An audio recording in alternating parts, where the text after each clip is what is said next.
Antes de empezar el bloque hemos hecho repaso de algunas noticias económicas poco alentadoras, digámoslo, y vamos a tratar un tema que también preocupa. El Perú ha recibido, ya están las cifras oficiales, el año pasado, que ha lanzado el propio Ministerio de Energía y Minas, el año pasado ha recibido 3.000 millones de soles menos que en el 2022 por minería, canon, regalías, etcétera. Hemos perdido el ingreso a las arcas del Estado de 3.000 millones de soles y queremos saber por qué.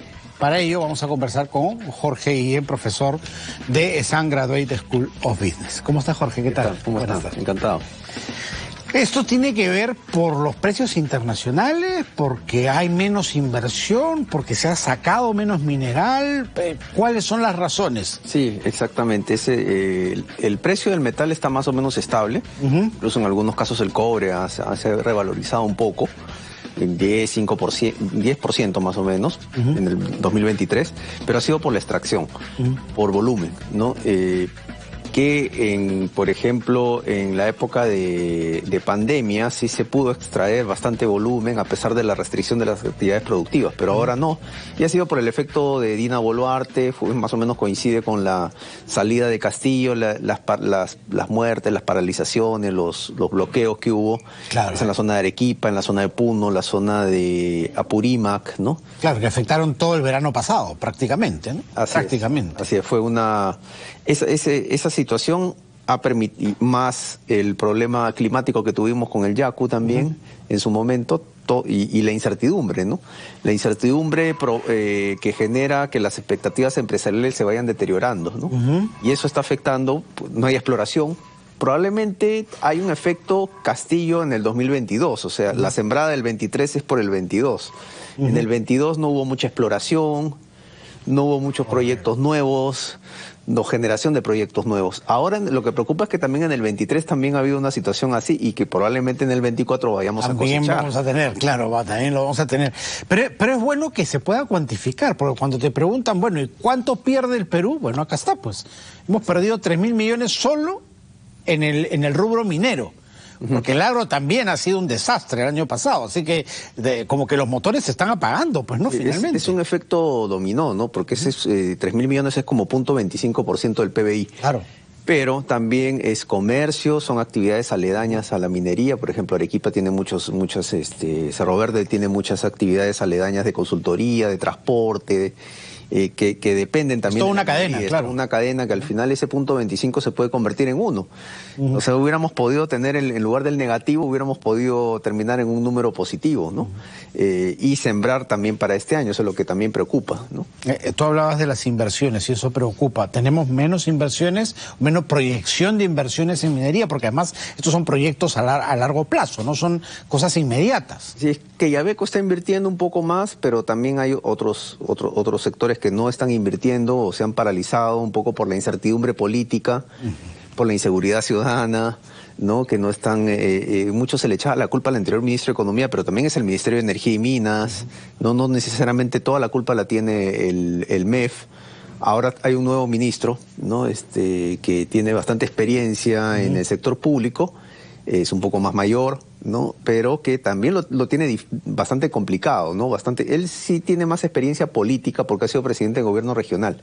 Entonces tiene más manejo y muñeca política. Esperemos que, pero como te digo, no depende de él, sino también del Ministerio del Interior, del Ministerio de Trabajo y del Ministerio de Energía, en conjunto con la PCM, que es el premier, Tarola, ¿no? Es el que debería de un poco el maestro de orquesta, porque todo va a permitir articular la economía. Tú hablabas correctamente del Ministerio del Interior y eso lo vemos en La Libertad, por ejemplo. Hemos hablado al inicio del programa del problema de la minería ilegal y lo violenta que se ha vuelto contra la minería formal, justamente en estas zonas, por ejemplo. Sí, justamente en el informe que sale en medios, ahí hablan de los cánones, ¿no? Que los cánones sí no se han parado. Es contradictorio, no se produce y le dan canon. Y justo le dan más canon a Ancash y Arequipa, que son las regiones que tienen más paralizaciones, ¿no? ¿Y qué es lo que hacen con eso? Nada, al final campaña para un partido político, a veces se relaciona con lavado de dinero, como en La Libertad o en Ancash, son antimineros, anti ejecución de gasto. Entonces, claro, ahí hay que ir pensando un poco hacia atrás. No creo que haya mucha voluntad política para ello. Nadie lo ha tocado. La descentralización vino con Toledo, pero no sirvió de mucho, su idea inicial. No sirvió de nada, más bien fue antiminero, anti-ejecución de gasto. Infelizmente no le dieron la potestad de endeudarse si no terminábamos con Argentina. Claro. Entonces, yo sería más bien de la idea de regresar a lo mismo, a la centralización, y que distribuya el gobierno central, que es el que ejecuta mejor, ¿no? Y que verifique si es que se está ejecutando las cosas, porque si les das autonomía, vemos cuál es el resultado. Eso podría calentar las plazas tremendamente, ¿no? Claro, eso es nadie va a querer perder su políticamente inviable si me voy al Congreso y lo pido, porque todos ellos vienen a través de financiamiento de gobiernos regionales. ¿Qué hacer para apretar el acelerador en cuanto a la inversión minera? Bueno, es un poco difícil la pregunta porque incluso hasta el premier Bellido, hablando el idioma de las comunidades y todo, aún así no convenció, porque hay algo más detrás, ¿no? Pero sí ahí depende mucho del Ministerio del Interior. En mi opinión, por ejemplo, el hecho de parece un Estado sin ley y somos un Estado más o menos desarrollado, civilizado, con leyes más o menos 77% de fuertes. Informalidad es bien complicado, ¿no? Pero la ley sí funciona, debería funcionar mejor que en Venezuela, por ejemplo, mejor que en Argentina, ¿no? Hay de todo, pero ya hemos madurado. Que destruyan una mina y que no haya ningún delito penal configurado o nada, eso también, son miles de millones invertidos, eso también, ¿no? Deberían, la regulación y la ley es la que permite, igual que en toda institución, si la ley está débil o no se cumple bien el reglamento, claro, todo va a funcionar mal. O lo que ocurrió con el ataque en Patás, por ejemplo, ¿no? Incluso hubo muertos, ¿no? Claro. Se atrapó a unas personas que además no eran. Es un estado tremenda, sin ley, ¿no? Donde pueden tomar una grúa y destruirla, de que huele miles de millones. Entonces, yo siendo inversionista de Canadá o de Inglaterra o chino, no voy a invertir nada. Pues ¿por qué? Si el Estado ni siquiera me ayuda. Es problemático, ¿no? Es problemático y se está haciendo el intento de salir hacia afuera para atraer inversiones, ¿no? Pero bajo estas condiciones es complicado también convencer, ¿no? Sí, América Latina en general, porque a nosotros nos ven como América Latina, ¿no? Y América Latina, como dijo Julio Velarde en el último Perumín, no se ha estancado. Asia, los países asiáticos son los que han avanzado mucho más que nosotros. Japón, China, India, ¿no?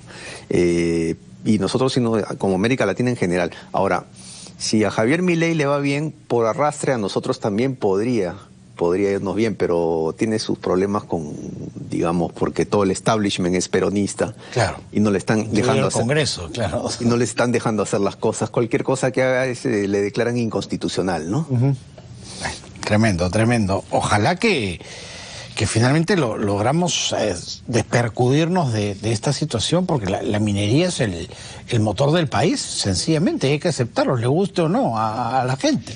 Sí, la minería es casi un 10% del PBI dentro de los componentes de la oferta agregada, pero tiene un efecto multiplicador en servicios, en comercio. Correcto. Entonces hasta puede generar 2-3 puntos al PBI, ¿no? Más o menos. Y ahora el país ya es grande. Justo hablábamos hace un tiempo en otros episodios del programa, en otras secuencias. Pues ahora tenemos proyectos como la Terminal 2 del Callao, Chancay y el proyecto de la línea 2 del tren. Pero no son suficientes. En el 2007 quizás esos proyectos hubieran empujado a la economía un 6-7%, pero ahora ya el país es grande. Entonces necesitamos más proyectos fuertes y que se desarrollen con facilidad. Claro.